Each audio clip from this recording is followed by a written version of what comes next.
The cameras had that diplomatic sheen, polished floors, flags like rehearsed posture, translators tucked behind glass. It was the kind of bilateral photo op where nothing surprising ever happens. Then Trump stepped in 3 beats early, saw President Erdoğan's chair angled a few degrees off-center, and, before the protocol officer could blink, he reached down and squared it to the table. Quick, precise, almost servile. The room coughed in confusion. Aides froze mid-syllable.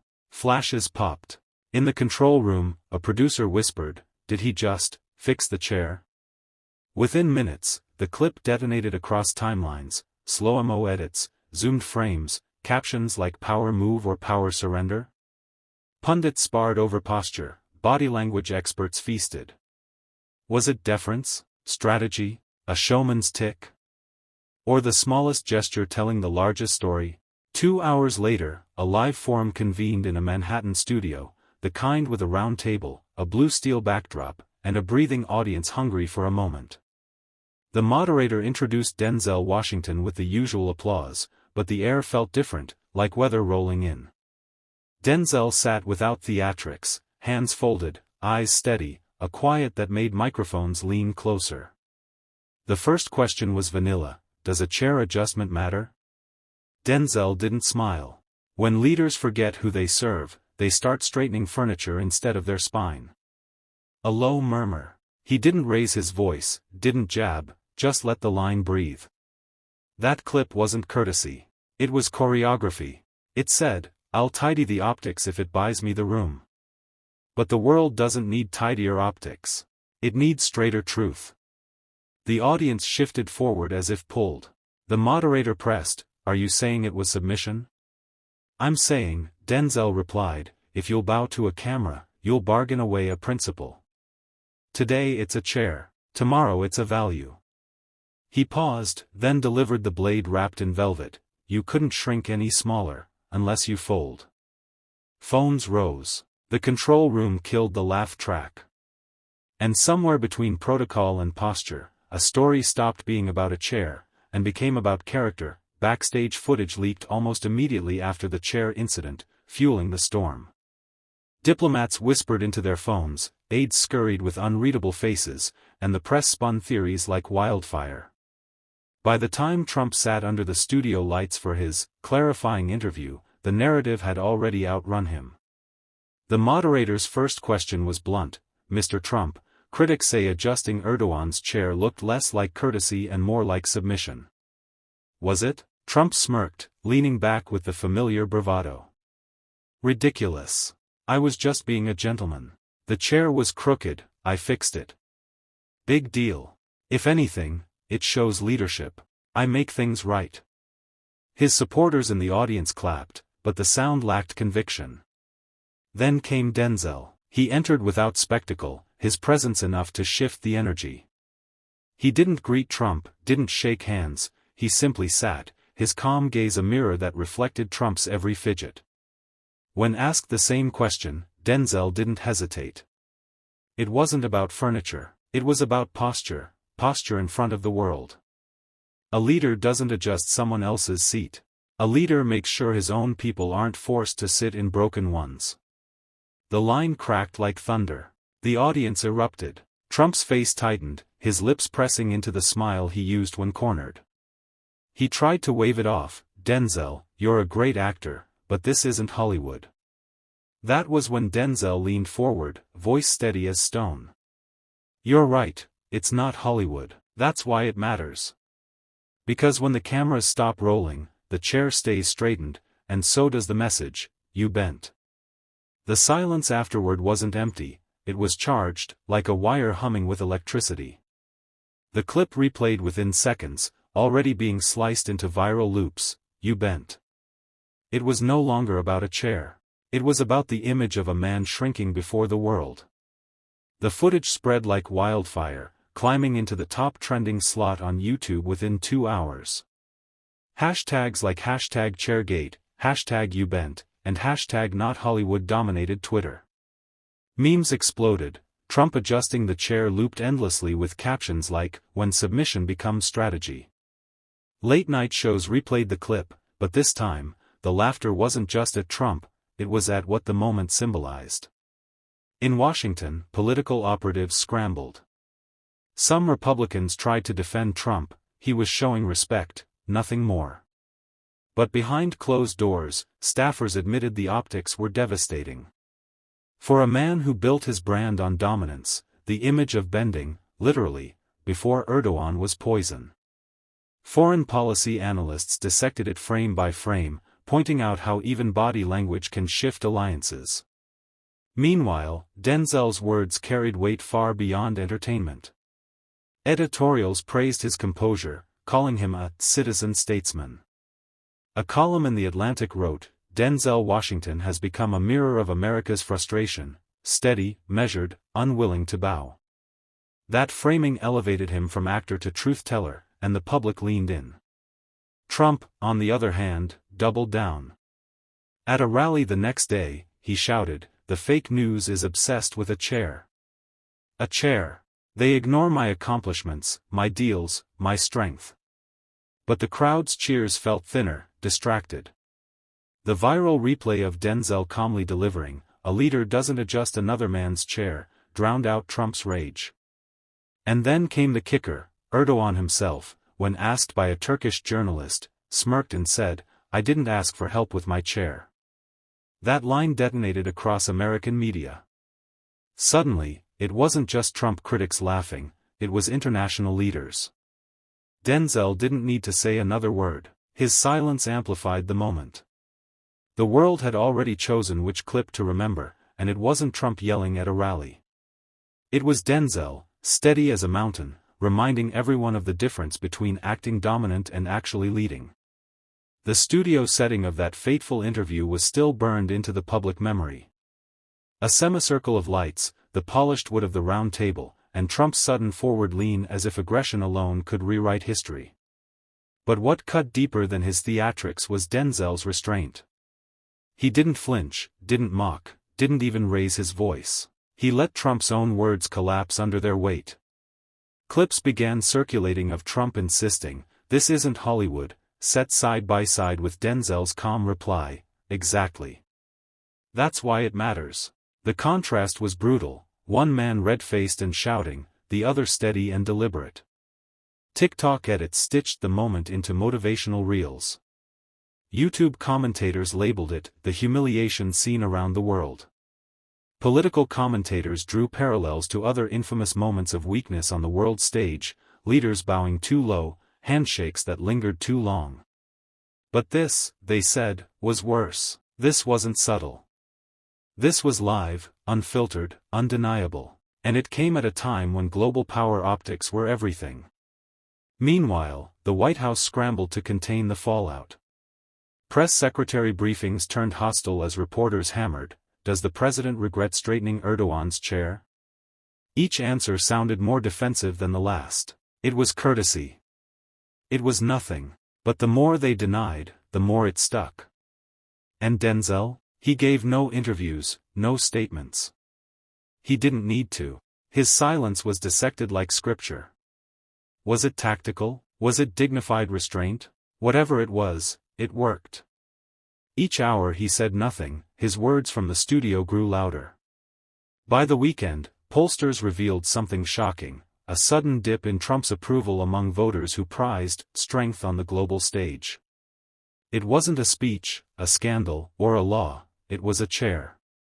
A chair that had become a symbol of bending. And Denzel, without seeking it, had become the symbol of standing tall. By Monday morning, the ripple effects of Chairgate reached far beyond American borders. International newspapers plastered the image on their front pages, Trump bent over, Erdoğan sitting still, and Denzel in the frame, unmoved.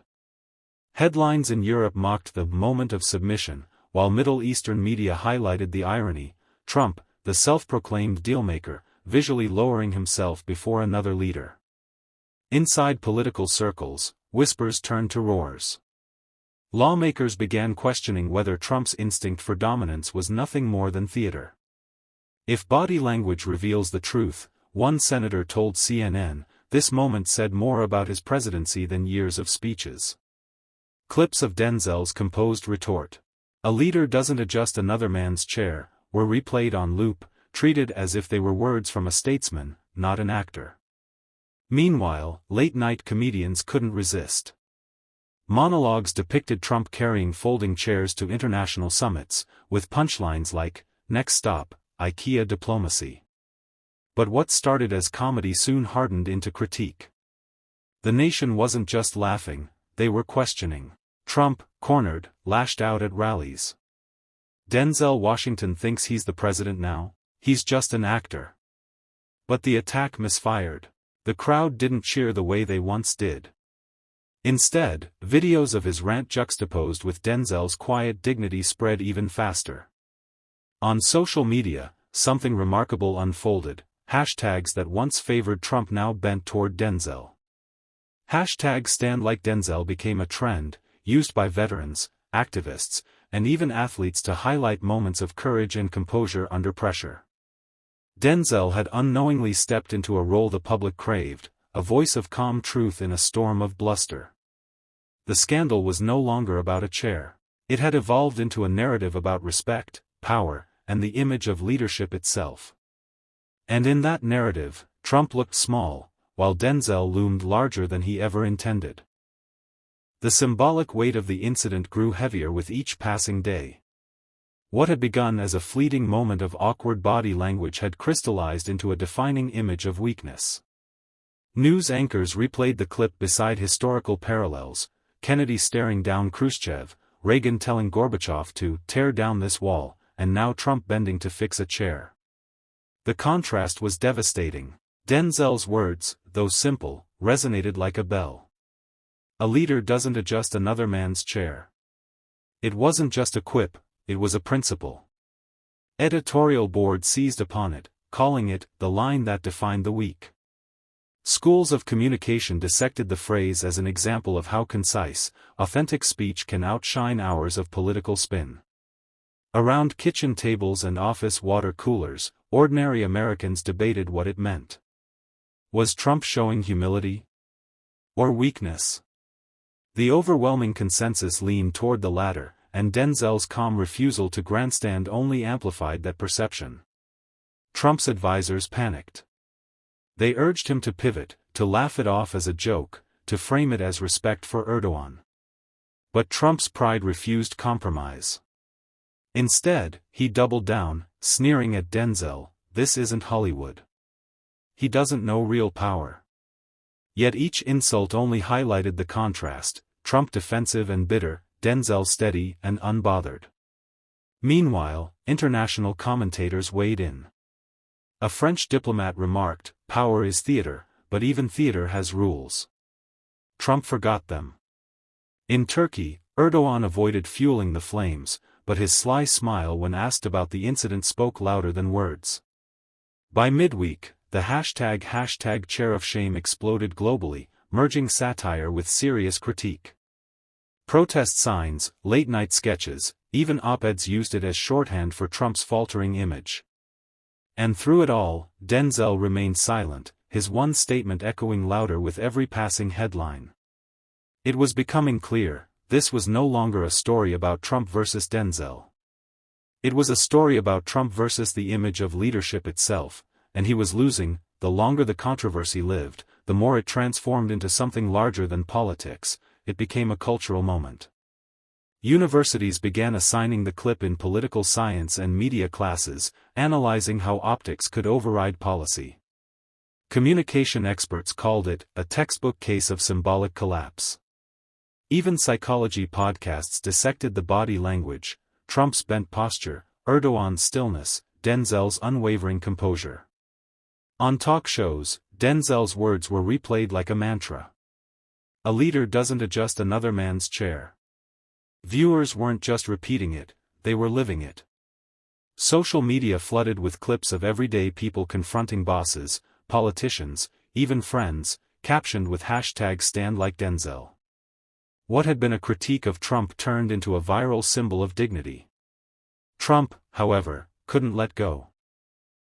In a rally in Florida, he shouted, "Denzel Washington isn't tough, he's an actor reading lines.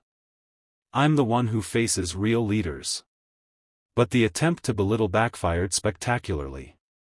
Within hours, TikTok was flooded with edits of Trump screaming, cross-cut with Denzel's calm, steady face. The contrast was cinematic, and Trump's fury only highlighted the gulf between them. Meanwhile, the global press had a field day.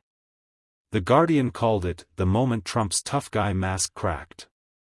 German outlets dubbed it Der Stuhlskandal, the chair scandal, while Turkish papers ran Erdoğan's smirk as a cover image.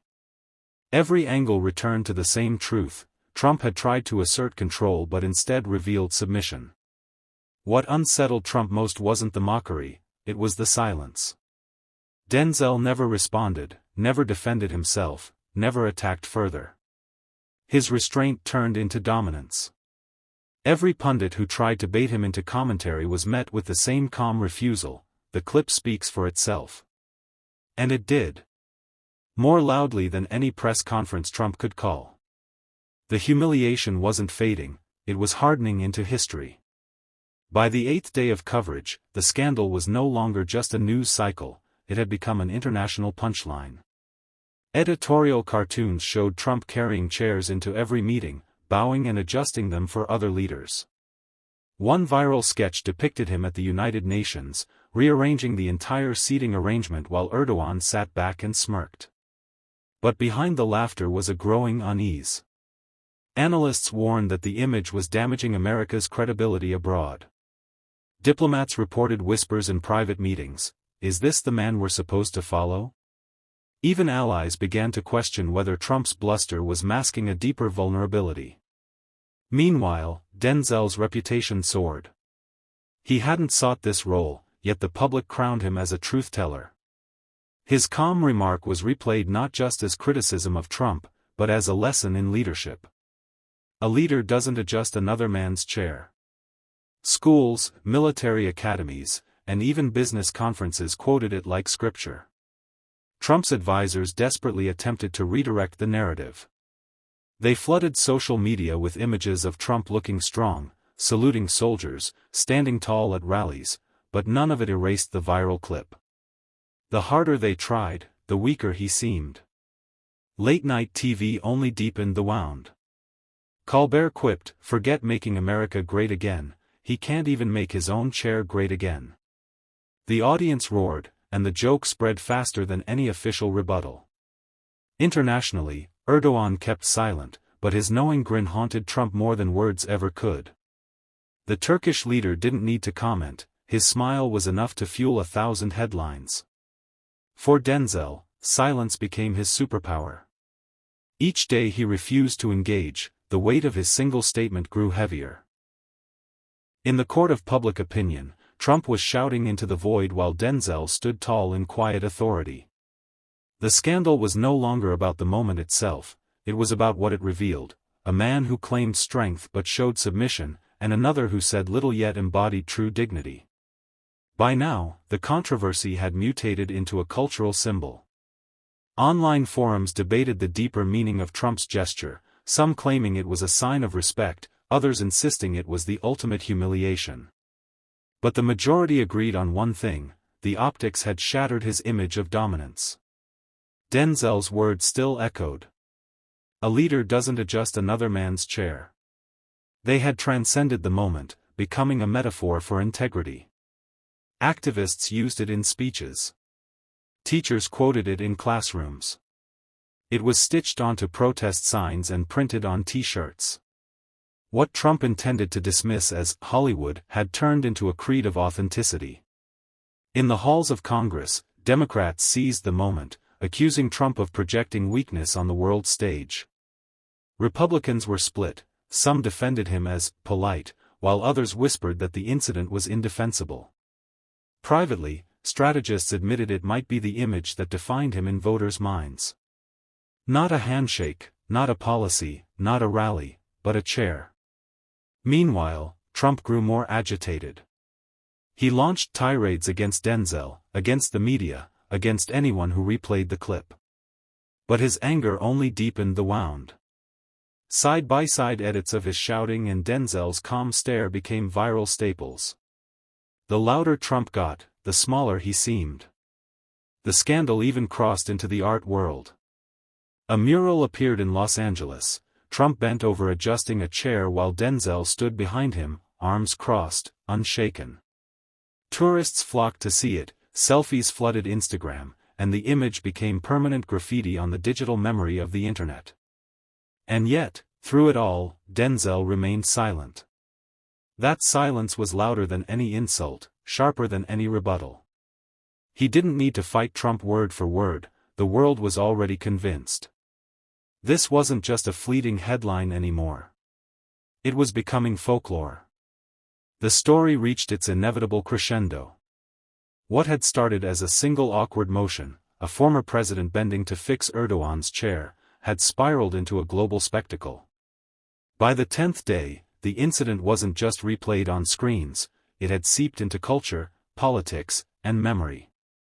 Documentaries were already being pitched, The Chair That Shook the World. Late-night sketches morphed into viral clips, watched by millions who laughed but also understood the underlying truth. Commentators compared the scandal to infamous symbolic collapses in history, moments when perception outweighed power. And in each retelling, Denzel's calm presence loomed large. Trump fought to claw back control. He tweeted furiously, he ranted at rallies, he accused Denzel of betrayal. But the harder he pushed, the clearer the contrast became, his fury against Denzel's restraint, his noise against Denzel's silence. It wasn't a battle Trump could win. Across America, #StandLikeDenzel became more than a trend, it was a mantra. Veterans used it to describe courage under fire. Students used it to push back against bullying. Workers invoked it in labor disputes. A single sentence, "A leader doesn't adjust another man's chair," had become immortalized, etched into the collective conscience as a reminder of dignity. And Denzel? He never expanded on his words. He didn't grant follow-up interviews, didn't write op-eds, didn't tour the networks. He didn't have to. His silence carried more weight than Trump's storms of outrage. The public saw in him what they no longer saw in Trump: steadiness, authenticity, and strength. In the end, the scandal wasn't about chairs or studios or even Erdoğan. It was about the raw truth revealed in a single moment, that leadership isn't about bluster or showmanship, it's about presence. And in that moment, Denzel Washington stood taller than Donald Trump ever could. The image was seared into history. And no matter how many times Trump shouted, it was Denzel's voice, measured, unwavering, that the world remembered. And that's where we leave it.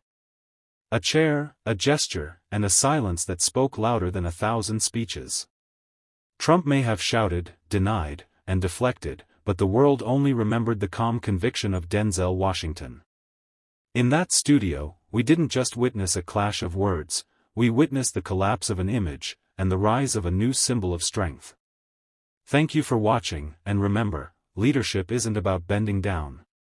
It's about standing tall.